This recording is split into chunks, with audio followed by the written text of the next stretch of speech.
Welcome back, everyone, to another incredible episode of Chat with Dan. For today, we have another the incredible, the amazing, the epic Enid-Raye. How are you today?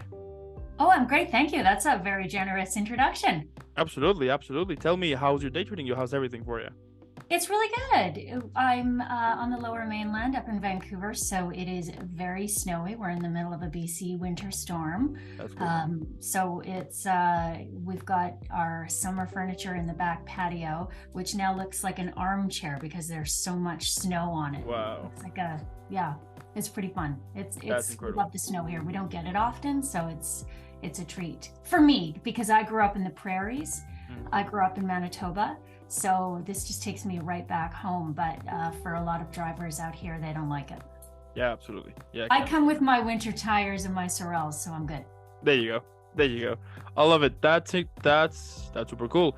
Now, for those who don't know who is the incredible, amazing, epic, badass Enid-Raye, please tell us who you are. Oh my. Okay. Well, I'm an actor. I've been an actor for 30 years, working in film and television.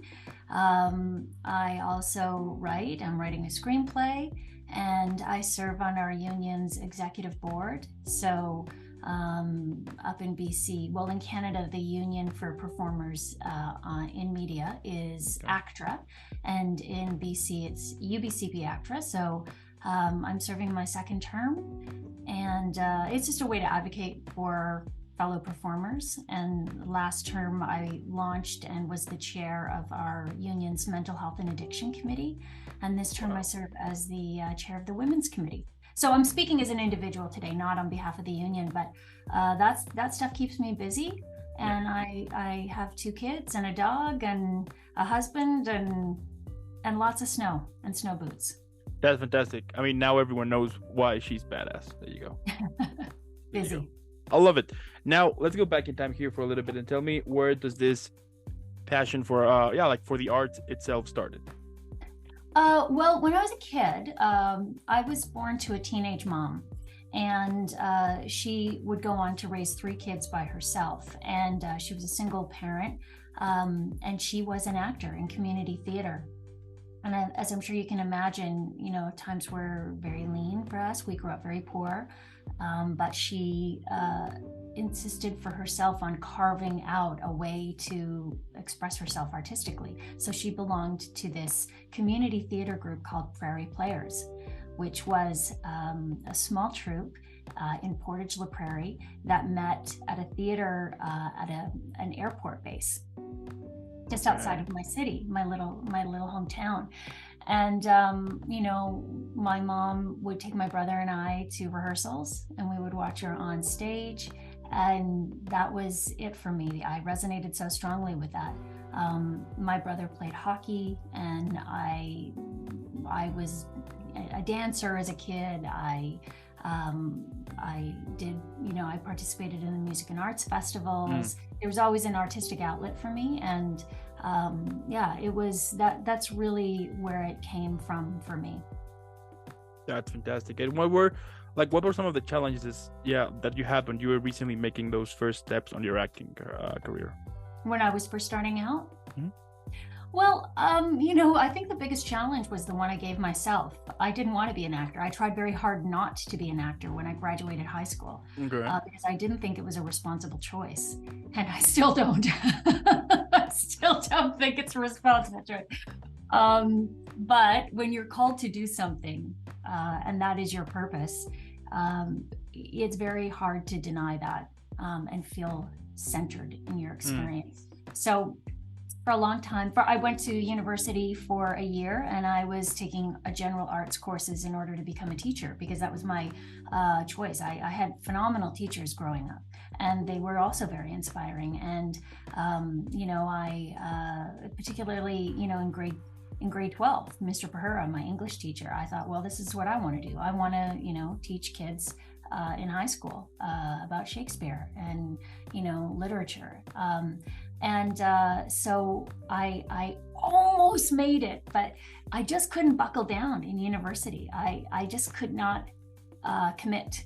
And it was clear, that I was avoiding doing what it was I wanted to do, which was Mm. to be an actor. So in my second semester of university, I went to this office where they had all of the, college catalogs through the country that you Mhm. could look at. And I saw this program in Calgary at Mount Royal College back when it was still a college. It's a university now. And they had a theater arts program there. And I made the trip. I made the move from Manitoba to Calgary, Alberta. And I went to that program for 2 years. So it was getting out of my own way and actually making the decision to commit that was the biggest challenge at first. Absolutely. Wow. That's badass plus two, just saying. Incredible, incredible. And focusing a little bit on your acting career, tell me like what is your initial approach when you're about to start creating a character? Um, well, I've been doing it for so long, so a lot of it right now is instinct. Um, I read the material. I allow myself to absorb the story. Um, there are different stages when you're developing a character. The first stage is when you're doing the audition. And when you're doing the audition, you don't have a lot of time to prepare. You don't have a lot of time to dive in. And right now, the whole thing is really self-tape rather than being in the room. So, when I do a self-tape, I read the material. I allow what resonates with the character to settle in with me. I'm very quick to learn lines and learn dialogue, and I run it a few times, and then I just tell the truth on camera to the best of my ability. When you go to set, when you get the job, you've got your work cut out for you, especially if it's a substantial role. So in that case, what I do is I break my script down. You often shoot out of order. So you'll shoot, if you're shooting 10 episodes of a season on television, you might be shooting, and all the scripts have been delivered. You might be shooting a scene from episode 7 in the morning, and after that, a scene from the 3rd episode, and then jumping over to episode 9, and then back to 1. So it's really important that you have your map of the character and what the character experiences throughout the season. So what I'll do is I'll draw. I'm a visual learner, so I'll draw an arc, and I'll pinpoint what event the character has gone through chronologically, and I also make a summary per episode of all my scenes that I'm in, to track what happens and when, so that when I go to shoot a scene in episode 8, I know everything that has happened. And when I have to jump back to episode 5, I know what has happened and what hasn't happened. So I'm always able to track myself. And then you just always go to set prepared and know your lines and run it with the other actors, and then give her. I love it. I mean, it's a whole other process that for some people might think that it's just learning your lines and you're good to go. You know what I mean? Yeah, I mean, it can be different shows do shoot differently. Even if so what I described is block shooting. When you shoot a whole bunch of episodes within a contained period of time, like, you might shoot a 10 episode season in 6 weeks. So in that case, it's really important to know your stuff, and to know where your character is at emotionally throughout the story and throughout the script. And then through, but sometimes you might just shoot a single episode, and it's still important to know where you're at. But yeah, like really understanding the micro and the macro, right? Like, where do you fit in, and what is the larger story, right? So what is your responsibility as an actor through this character, and how can you honor the story overall? There you go. And like, how you managed to, I mean, has it ever happened to you that you got this character that took you the most? I mean, that more than usual, that you usually take to prepare it? Like, has it ever happened that to you? When it took me much longer than I anticipated to prepare? Yep. No, not when I booked the job. It's work, so you know what's required. Totally. And but on the other hand, sometimes I'll get an audition, and like every now and again, I can't get the lines in my head, and I just can't. I cannot connect with that character. Maybe for personal reasons, I can't. Like it wouldn't be great for my mental health to tell this story at this time. Not that there's anything wrong with that story, but maybe it would be too taxing for me as a human being, and maybe the stories are not for me to tell anymore. I really shy away from stories around violence against women. It's anything that kind of perpetuates stereotypes of that nature or enables violence against women, and there are still a lot of stories out there that do that. And so sometimes if I get a script like that, it's like, even if it's a lead in a movie. This actually happened to me a year or so ago. I had an opportunity to read for a lead in a movie, and I just could not, because of the subject matter, I couldn't get it in my head. But I was stubborn, and I pushed, and I was like, no, I got to do it. And then through the day, it does not take me a day to learn lines. It's something I've been doing for a long time, so I can do it fairly quickly and fairly easily. But in this case, I just couldn't do it. And my arms were like cinder blocks, and I was exhausted and fatigued. And the next day when I woke up, when I was supposed to actually tape the audition, I had a huge migraine. So my body was like, no, you're not going to do this. So it's really interesting at this point. I'm 49 years old, and I've been doing this for a long time. And so now my mind and my body are kind of connected, and will really kind of inform the other as to whether or not this role is a good fit for me. Yeah.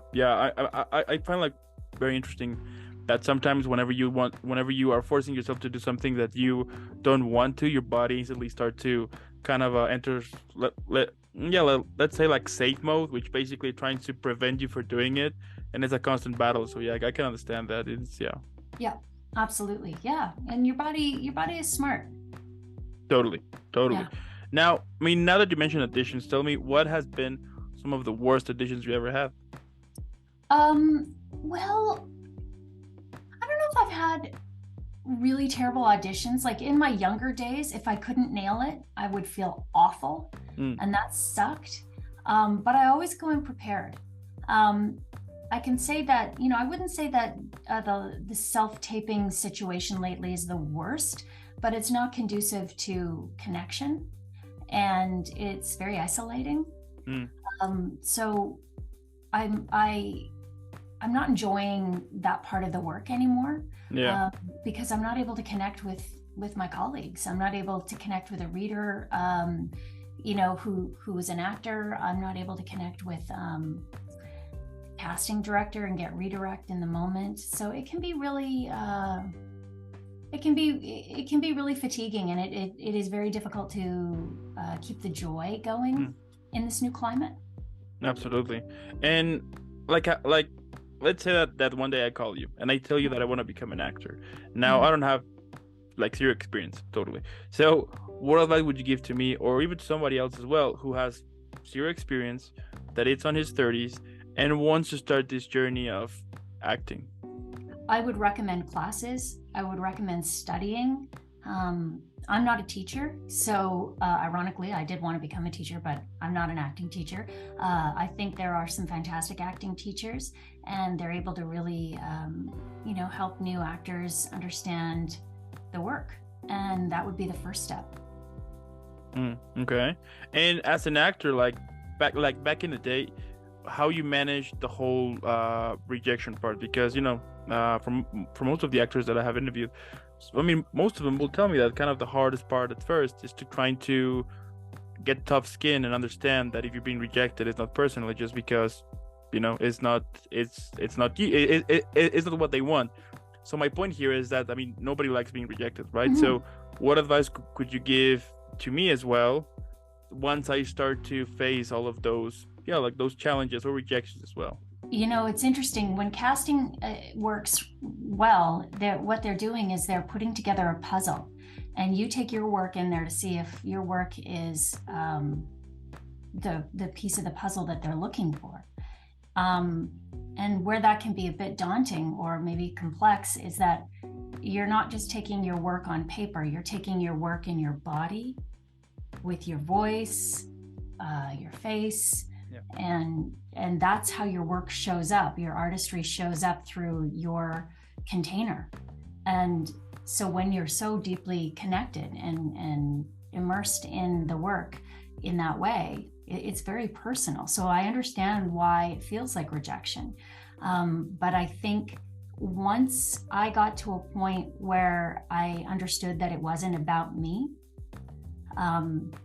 then it just didn't really feel like rejection anymore. It just felt like, well, this is, I'm going to go back in the before times when I would go into the room to audition. I would wait in the green room with a lot of my friends. It was great to see them. We'd each have our turn. We'd go in, we'd do our work, we'd leave, and make sure that we were a great option that casting could put forward to producers if they weren't in the room. And then, yeah, it was, I noticed that things kind of improved for me mentally and emotionally and psychologically when I stopped thinking about, will I get that job, and just left it in the room. There you go. And like how, so let's say that I also, recently started. What advice also could you give me to kind of like how can I say this? Like discover which auditions are real and kind of like shady ones, because I've also have discovered that for some of the actors as well, when they started, that sometimes they will be in these awkward situations, because they thought that it was real and it was not, that it was totally different thing from what they thought. So like what advice could you give to me to kind of realize more like distinguish from the real ones and not the real ones, let's say? Well, I think it's important to have an agent, and I think it's important to be a union actor. Okay. Because it can be a nefarious business, even for auditions that are legitimate. It can be, it's not an easy industry to work in. But if you're also unsure if this is a shady audition, a shady project, you need to have someone in your corner who's representing you and advocating for you. And so that's the first thing I would encourage actors to do. There you go. Fantastic. I love it. And moving forward here, let's say that, for your birthday, right? You get a time machine. But here's the catch. You can only go back in time once and meet the 13-year-old version of yourself. So what advice or what would you say to that little you at that moment? Ooh, what would I say to 13-year-old Enid?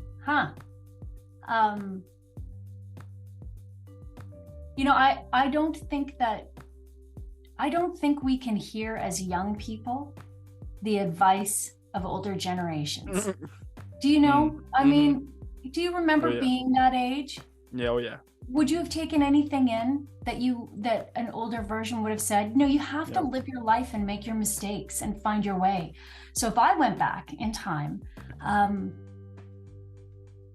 I would just sit with myself. I would just say, hey, you want to go to 7-Eleven and get a Slurpee? Like I would see my mom again. My mom died very young. I think I would find more benefit as the older this version of myself, going back and just being in that space with my younger self, with my family back then. I would probably just have a great sense of appreciation for the young person that I was, knowing that I was deep into adolescence and puberty, and no one's going to hear a thing that you tell them at that age, really. It would just be a real joy to sit there and be present with that person, that younger version of me and my family. I'd probably crack some jokes, but yeah, that would be a real treat, more for me than the younger version of me. Absolutely. It's true. I just remember like super quick that back when I was that age, I didn't listen to anyone.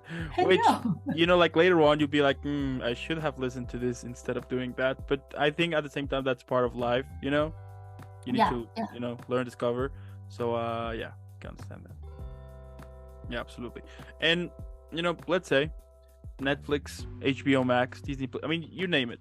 They call you one day and they tell you that they got this idea about creating a film in which goes that all of the characters you have played at the moment, they're gonna gather to celebrate your birthday.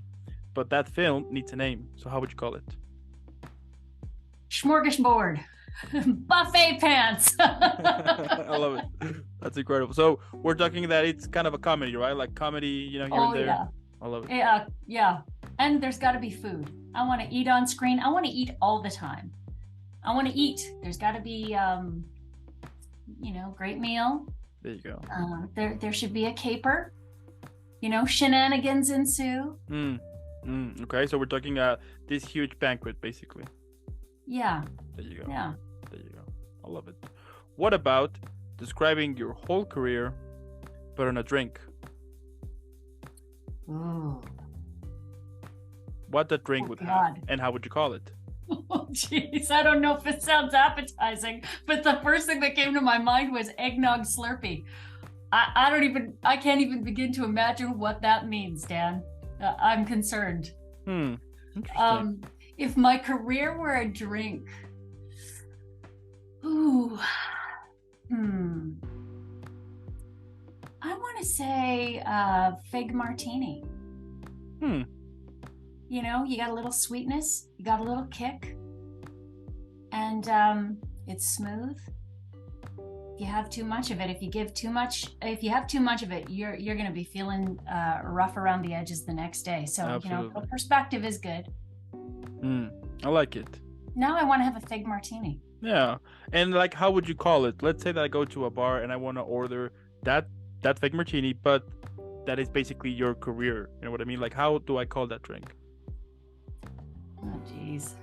I would probably call it, can I have, oh, geez, this again? That's pretty cool. I like it. Because sometimes it can be a bit of a slog. I can understand that. I mean, one goes to two to four, and once you realize you can't even stand up anymore or even walk properly. That's how it feels sometimes, my friend, in this industry. Like it is, it can be challenging for sure. I love it. And like my last question here would be, like, what motivates you? We all have those days that basically we just want to quit. And what I find interesting is that sometimes nothing bad is happening, but we suddenly have this idea that we're doing wrong, that we are wasting our time here. So what usually puts you back again on this road that you have built for so many years now? Well, I can say that purpose and community and connection keep me going. I would say the last year's been it hasn't really turned out the way I had hoped professionally, as far as being an actor. But it is the year that I began writing a screenplay for a story I'd been carrying in me for 25 years that I didn't know I'd been, carrying. So that's thrilling. That's beautiful. I'm so grateful that I've been writing. Being able to diversify your artistry. We talk about diversifying your financial portfolio, but it's really important to expand artistically and find things that bring you joy artistically, because being an auditioning actor is just not always going to be a thing that brings you joy. Absolutely. If you're constantly putting out energy and work and not hearing back, and now that we're self-taping, we're not even connecting, so you're missing key components of the work that do make it worthwhile. And so if you can find that thing that brings you joy, even if it isn't being an actor, I still love being an actor, but I am so deeply grateful that I'm writing this script. It means the world to me, and I don't know if I'd be in the business if I hadn't started writing this. I might have left this past year. So isn't that lovely to find something that all these years later into this career, 30 years, I can still find something new that is thrilling and meaningful, and that I get to discover as I go. I think that is something that I'm so excited about, and I hope that level of connection for anybody watching this in whatever field that they're in. There you go. And I'm speechless. You basically said everything. I love it.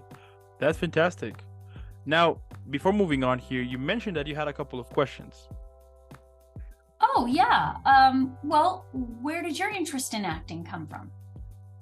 Well, so get yourself comfortable because this is gonna be a really interesting story. So basically, this whole platform started due to an existential crisis. Mm. So at that moment, I was working in this company, which I would love to say the name, but I don't want to give them free publicity. But anyway, so I worked for them for 3 years, and then my second one, I was just tired, because I didn't have like any. I mean, I'm a pretty good, good working guy. Like every single day I was making the job done, like all of that, but I wasn't getting like more of it. I felt stuck that I reached like top level and wasn't, nothing there for me. So then I was like questioning. So then I started like asking myself, like, is this really life? I was like, like I remember back then when I was little, my mom used to tell me, "Oh, you're going to reach for the stars. You're gonna be someone super, super important. You're gonna do something that you love, like all of those things." And I was like, I'm not doing what I love. I'm not doing something that I actually feel that I'm actually impact someone else's life, and I don't feel that I'm feeling that I'm wasting my life here, regardless that, yeah, it was well paid, of course, but I ended up discovering that even though that it was well paid, I was just very unhappy. I started to I was barely sleeping. I was yeah it's sometimes I will spend days without eating. Sometimes I will eat a lot. It was this huge disorder of it. So then I was like, I mean, is this really life?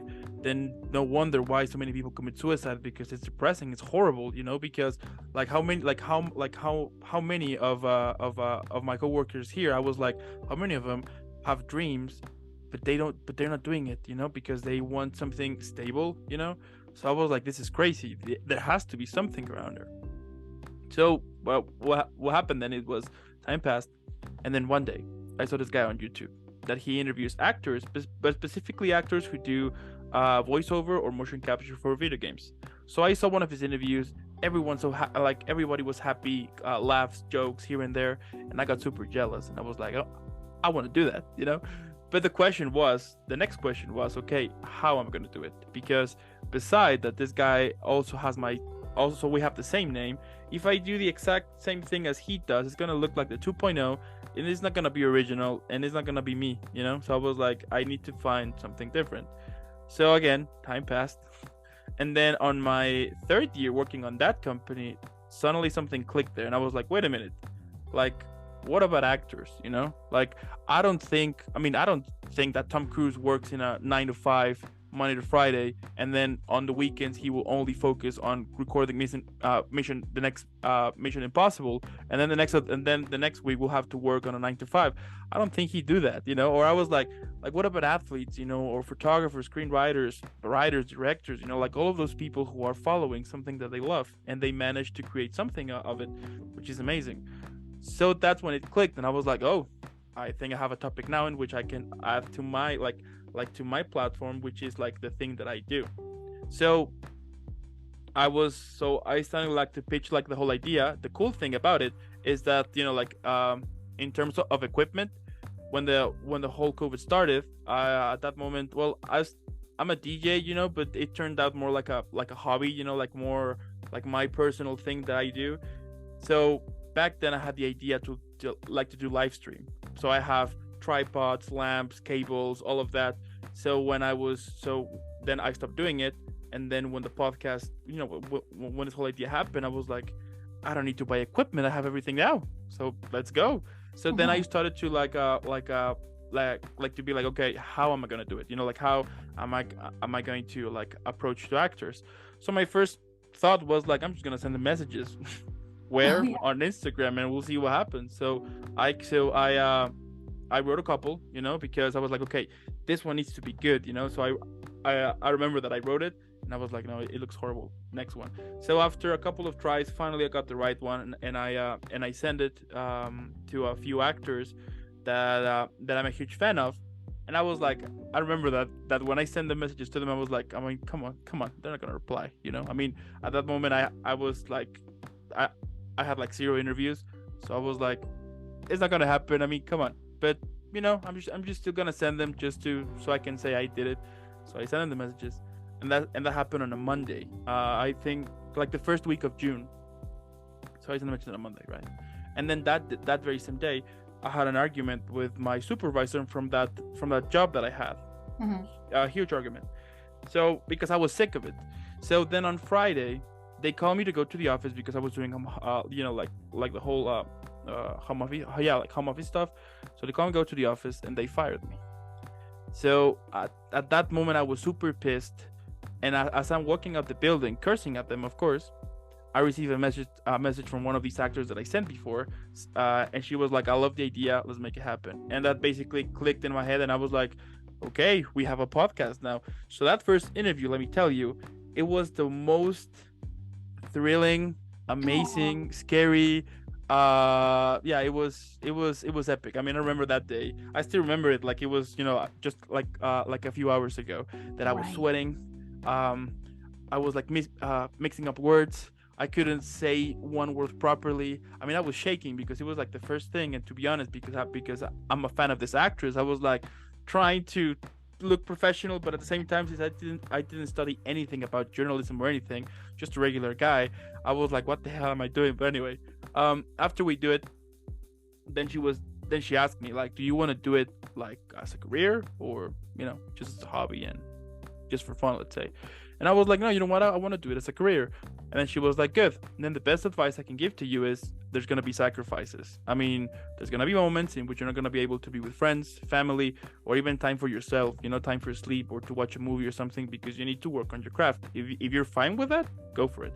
But if you're not, then think about it first, because otherwise at some point you're going to hate it, and then you're going to feel miserable because you waste time on doing something that you don't like. So just think about it, and if you are willing to do it, go for it.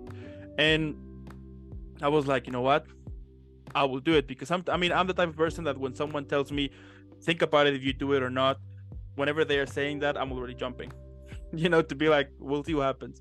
So right, so then, yeah, that first interview happened, and then that company, because that I worked for, because they fired me in the most illegal way possible. I sued them, but what they ended up doing is that they canceled me. Basically, that for 6-7 months I wasn't able to get a job at all, because every time I was this close to sign, instantly it was taken down. And then someone I knew who was working in human resources was like, you know what, we can hire you because that old company that you used to work for sent us terrible references, and we can't.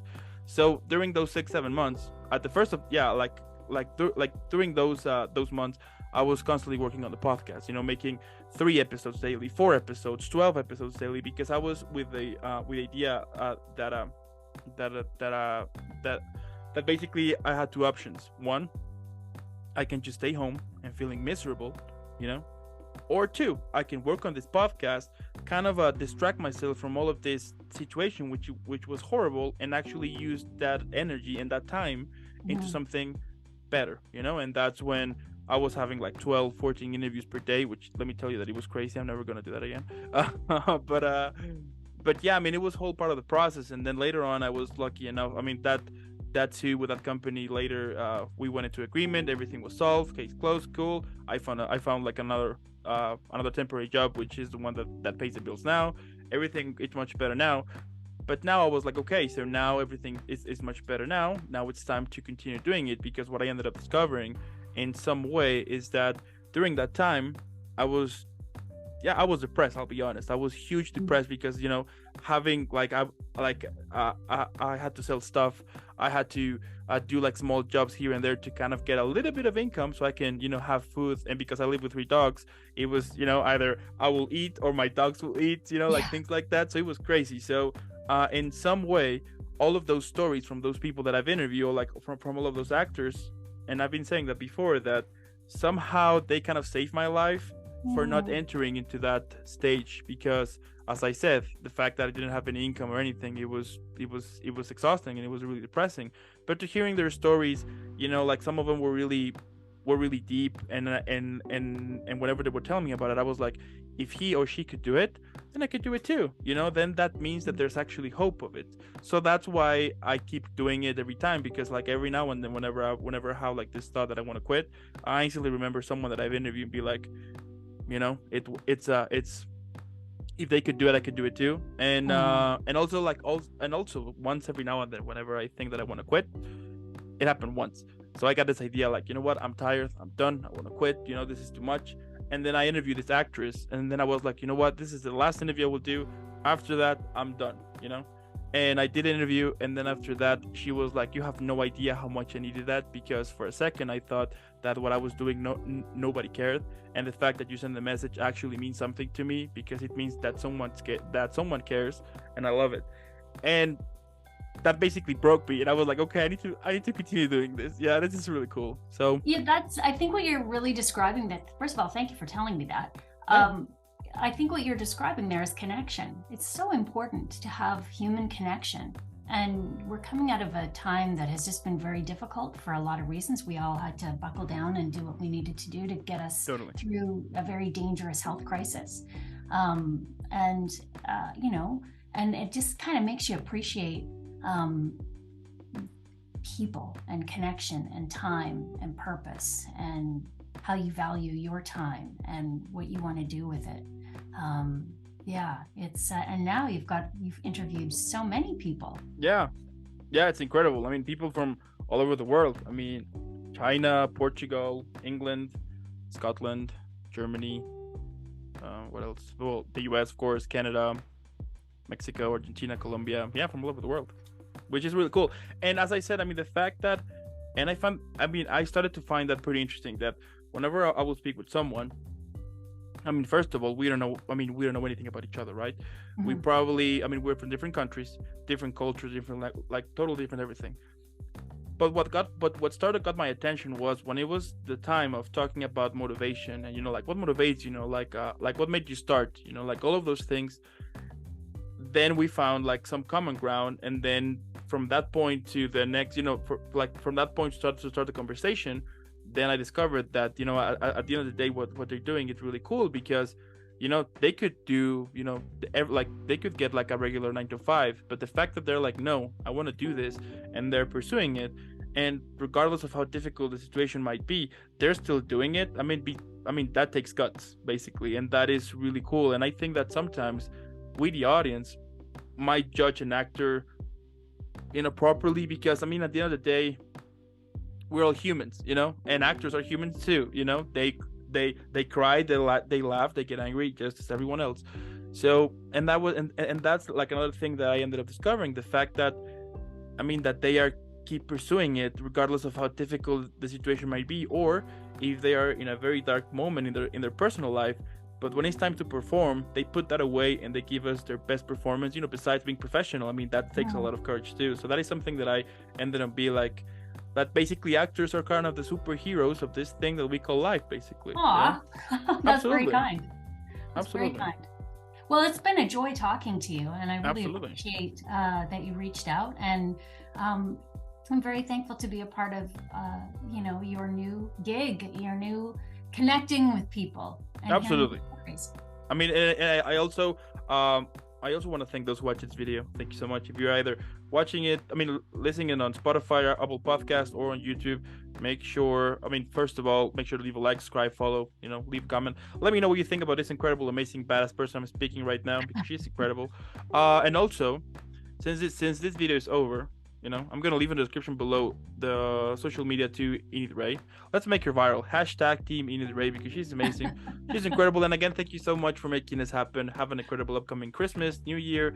Keep inspiring, because I'm super sure there are hundreds of people out there who rely on you and who sees you as someone who is making it happen. And if you do it, and if you can do it, everyone can. And it's amazing. So thank you so much. Happy holidays to you. It was a real joy. Absolutely. Thank you. Take care. I'll see you in the next one. And absolutely.